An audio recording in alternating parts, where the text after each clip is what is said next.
ரோகிணி, ஒரு பிரச்சனை ஆயிடுச்சு. எனக்கு உடனடியா ஒரு 40,000 இருந்தா கொடு. உங்ககிட்டயே நிறைய பணம் இருக்குமே. என்கிட்ட பணம் எல்லாம் இல்லாம இல்ல. நீ தானே இந்த மீனாவோட பூக்கடையும் ஜூஸ் கடையும் தூக்க சொன்ன. அதனால அவ வண்டியும் சேர்த்து நான் தூக்குனேன். இப்ப முத்து அதை கண்டுபிடிச்சு 40,000 தரலனா பிரச்சனை பண்ணுவேன்னு மிரட்டுறான். அதனால இந்த பிரச்சனைக்கு ஆரம்பமே நீதான். அப்ப நீங்க என் பேர் எதுவும் உன் பேரை சொல்லி இருந்தா இந்நேரம் உன்னையில வந்து மிரட்டிருப்பான். உன் பேரை நான் சொல்லாம இருக்கணும்னா நீ தான் அந்த 40,000 ரெடி பண்ணணும். நீங்க மாட்டினா என் பேரை சொல்ல மாட்டீங்கன்னு தானே சொன்னீங்க. அவன் போலீஸ் கிட்ட சொல்றேங்கிறானே. போலீஸ் வந்து என்ன கேட்டா நீ சொல்லிதான் நான் இதெல்லாம் பண்ணேன்னு சொல்லிடுவேன். அப்படி எல்லாம் எதுவும் சொல்லிடாதீங்க. நான் அந்த பணத்தை எப்படியாவது அனுப்பிடுறேன். இல்ல சரி, ஷோரூம் வாங்க, நான் பணத்தை ரெடி பண்ணி வைக்கிறேன். ஆனா இத பத்தி என் ஹஸ்பண்டுக்கு எதுவுமே தெரிஞ்சிடக்கூடாது.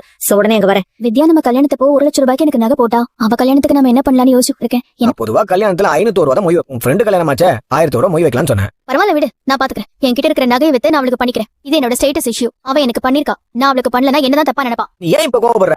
உனக்கு எப்ப வேணும், எவ்வளவு வேணும்? அப்ப எனக்கு ஒரு 50,000 ரூபாய் கொடு. கொஞ்சம் அதிகமா இல்ல? அவ எனக்கு 1,00,000 ரூபாய்க்கு பண்ணிருக்கா. கம்மியா தான் சொல்றேன். நீ இத போய் அதிகம்னு சொல்லிட்டு இருக்க. சரி நான் தரேன். எப்ப வேணும்? இப்பவே கொடு. டீலருக்கு கொடுக்கறதுக்காக வச்சிருந்தேன். இந்த இதுல 50,000 ரூபாய் இருக்கு. என்ன ஆண்டி, நீங்க சொன்ன வேலையை முழுசாவே முடிக்கல. நான் உங்ககிட்ட இந்த வேலையை சொன்னதுக்கு வேற யார்கிட்டயாவது சொல்லிருக்கலாம்.